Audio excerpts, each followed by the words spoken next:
আজ খেলাদ ঘোষ না থাকলে তুমি বিভূতিভূষণ বন্দ্যোপাধ্যায়ের আরণ্যক বইটাই পেতে না।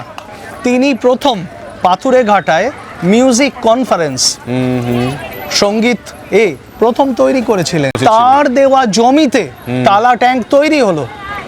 মতিলাল শীল একটা বোতল, শিশি, ছিপি আর কর্কের ব্যবসা করে ইংরেজদের থেকে ধনী হয়েছিলেন এবং সেই জমি তিনি দান করে দিয়েছিলেন, যে জমিতে আজ এশিয়ার প্রথম medical college, Kolkata medical college তৈরি হয়ে।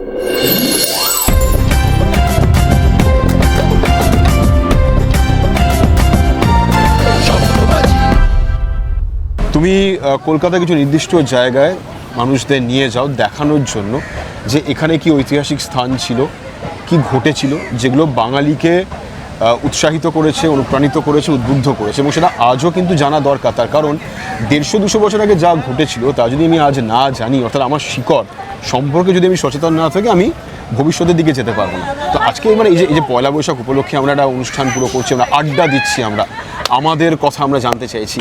তো আমাদের কথা, বাংলার কথা, বাঙালির কথা তুমি যখন বিভিন্ন জায়গায় নিয়ে যাও, তুমি কাদের কথা বলো, তারা কারা? আমি এখন আছি বাগবাজারে। এই বাগবাজার নিয়ে অনেক কাহিনী। সবচেয়ে বড় এই যে দেখো, আগে হিস্টোরিয়ানরা বলতেন এটা পেরিন সাহেবের বাগান, তার থেকে বাগ, তার থেকে বাগিচা, তার থেকে বাগ বাজার, অর্থাৎ বাগবাজার নামটা এইভাবে এসছে। পরে যারা বিশিষ্ট হিস্টোরিয়ান, ইতিহাসবিদ সুকুমার সেন, হরিপদ ভৌমিক, শ্রীপান্থ, তারা একে একে বললেন যে না, তা নাও হতে পারে। দেখো খেয়াল করে, এখানে দাঁড়ালে বেলুড় মঠ, বালি ব্রিজ বা দক্ষিণেশ্বর মায়ের মন্দির দেখা যাচ্ছে না কেন? পরিষ্কার তো সব কিছু। ওদিকে হাওড়া ব্রিজ দেখতে পাচ্ছি, তাহলে এদিকটা কেন দেখতে পাচ্ছি না? তার কারণ এদিকে নদীটা বাঁক নিয়েছে।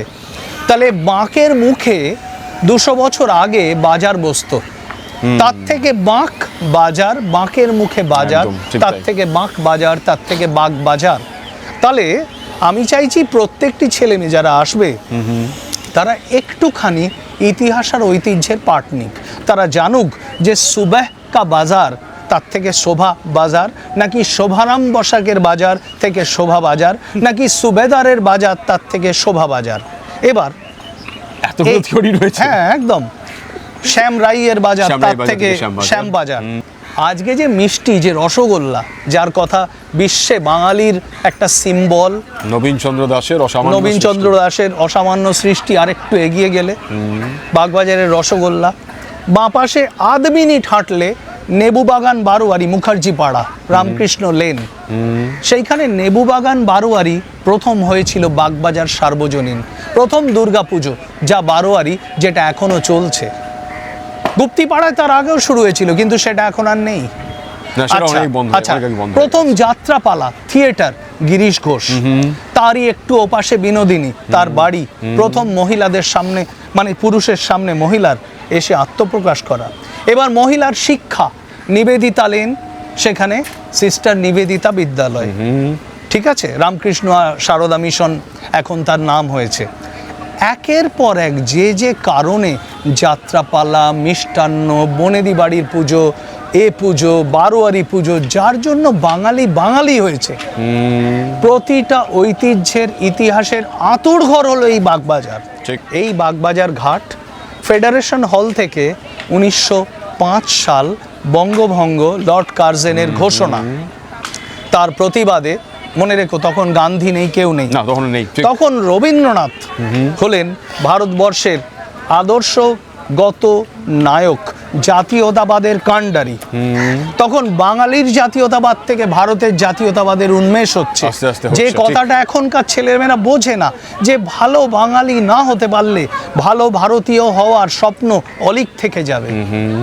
এবার রবীন্দ্রনাথ এইখান থেকে চান করে উঠলেন, সবাইকে রাখি বাঁধতে, মনে রেখো সেদিন রাখির দিন নয়, আগস্ট মাসে রাখি হয়ে গেছে।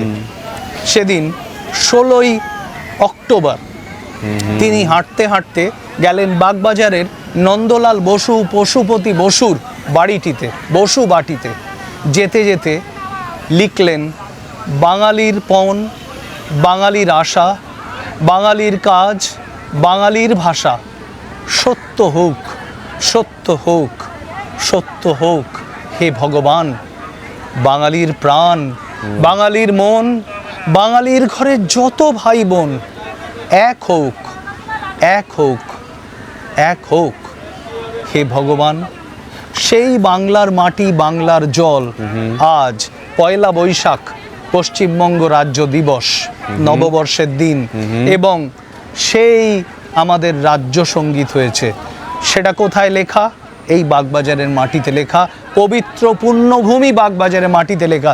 যে জন্য আমি বলি যে তুমি মন্দির মসজিদ অনেক গেছো, একবার বাগবাজারের মাটি ছুঁয়ে প্রণাম করো, তুমি বাঙালি হতে পারবে। বাগবাজার অঞ্চলে কি বাঙালি ব্যবসায়ী ছিলেন না? অনেক ছিলেন, যেমন কে? অনেক ছিলেন। আলাদা আলাদা করে নাম বলা খুব শক্ত। সবার আগে যার নাম বলতে চাই তিনি জেবি দত্ত।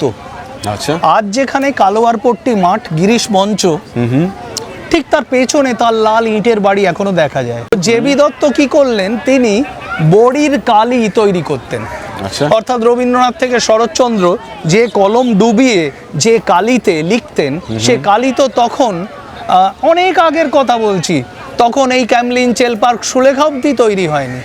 একটা বড়ি জলে ফেলে দিলে ডিসলভ করে গুলে সেটা কালি হয়ে যেত, তারপর তাতে ডুবিয়ে পেন লেখা হতো। সেই মানুষটি ওই চারণ কবি মুকুন্দ দাস ওই জায়গায় থেমেছিলেন। কোথায়, কোন জায়গায়? বাগবাজার হালদার বাড়ি এখন যেখানে, যেখানে মা মহিষমর্দিনী আছেন। এবার তার ঠিক উল্টো দিকের জমিটা জেবি দত্ত ক্রয় করে গৌড়ীয় মঠকে, গৌড়ীয় মিশনকে দান করে দেন। সেই জায়গাটাতেই চৈতন্য মেমোরিয়াল মিউজিয়াম তৈরি হয়েছে। এরপরে আসছে আরেকজন দত্ত বাগবাজারের ব্যবসায়ী, গৌর মোহন দত্ত। ও বাবা! জিডি ফার্মাসিউটিক্যালস, একদম। আর তার সাথে বোরোলিন, বাঙালির ঘরে ঘরে বোরোলিন, বঙ্গজীবনের অঙ্গ। তো সেই বঙ্গজীবনের অঙ্গ একটা সময় সেই টাকায় তারা স্বাধীনতা আন্দোলনকেও ফাইন্যান্স করেছেন। যেমন এর পাশেই একটুখানি গেলেই শোভাবাজার বটকৃষ্ণ পালের বাড়ি। বিকে পাল কি করতেন? সামনে সেই ম্যালেরিয়ার মিক্সচার বানাতেন, সেই টাকা দিয়ে পেছনে তিনি স্বাধীনতা সংগ্রামীদের ফাইন্যান্স করতেন, সাহায্য করতেন। তাহলে এরা ছিলেন স্বদেশী আন্দোলনের, এরা মানে মেরুদণ্ড ছিলেন এবং প্রখর জাতীয়তাবাদী ছিলেন। যারা ব্যবসা করেছেন তারা সমাজের সাথে, বাঙালি জাতীয়তাবাদের সাথে মিশে গেছে। যে অর্থনৈতিক পুনরুজ্জীবন আর ঐতিহাসিক বা সাংস্কৃতিক পুনরুজ্জীবন দুটো হ্যান্ড ইন হ্যান্ড, দুটো একসাথে হাঁটে। আজকে দ্বারকানাথ যদি এইভাবে ব্যবসা না করতেন রবীন্দ্রনাথ, তাহলে আজ আমরা রবীন্দ্রনাথকে পেতাম না। তিনি হয়তো মনে, যদিও তাকে শিলাইদহে গিয়ে তাকে ব্যবসার কাজকর্ম দেখতে হয়েছে। তিনি সল্ট বোর্ডের দেওয়ান ছিলেন বাংলায়। তখন নুন সবচেয়ে বড় ব্যবসা ছিল, তোমাদের কাছে এখন যেরকম পেট্রোল। সাংস্কৃতিক পুনরুজ্জীবন বা ঐতিহ্য বুঝলে অর্থনৈতিক পুনরুজ্জীবন সম্ভব। বেস্ট উদাহরণ রসগোল্লা। যখন উড়িষ্যার কোর্ট বললে যে আমরা মহাপ্রভুকে এত হাজার বছর ধরে রসগোল্লা খাওয়াইছি, অমুক করেছি, জগন্নাথ দেবেরও রাগ কন্ট্রোল করেছি, তখন বাঙালিরা বোঝালে পুরো ইতিহাসটা যে প্রথম ব্যান্ডেলে পর্তুগিজরা এলো, তারা চিজ বানালো, সেই কটেজ চিজের জল থেকে, ফার্মেন্টেড জলটার থেকে দুধের ওপর ফেলে প্রথম ছানা কাটা, সেই ছানা দুধকে ছিন্ন করার টেকনিক বাঙালি শেখা, তার থেকে ছানার মিষ্টি, তার থেকে রসগোল্লা। সে ফুলিয়ায় হোক আর আমাদের বাগবাজারে হোক সেটা কথা না, রসগোল্লা বাঙালির, সেটা বাংলার, সেটা প্রমাণ হয়ে গেল। যেই বাংলা জিআই ট্যাগ পেল রসগোল্লার, ভাবতে পারছো কত লক্ষ কোটি টাকার ব্যবসা বাংলা এসছে শুধু কি করে? ইতিহাসটা জানতাম বলে, বা যারা ডকুমেন্টেশনটা দিয়ে কোর্টে লড়াই করলেন, তাদের মধ্যে হরিপদ ভৌমিক একজন বিরাট শ্রদ্ধেয় নাম। তা ছাড়া কিন্তু এটা হতো না। তাহলে সংস্কৃতি কি খায় না মাথায় দেয়, ব্যাপারটা এরম নয়। তুমি যখন সংস্কৃতি, ঐতিহ্য জানবে, ইতিহাস জানবে, তার থেকেও টাকা রোজগার সম্ভব।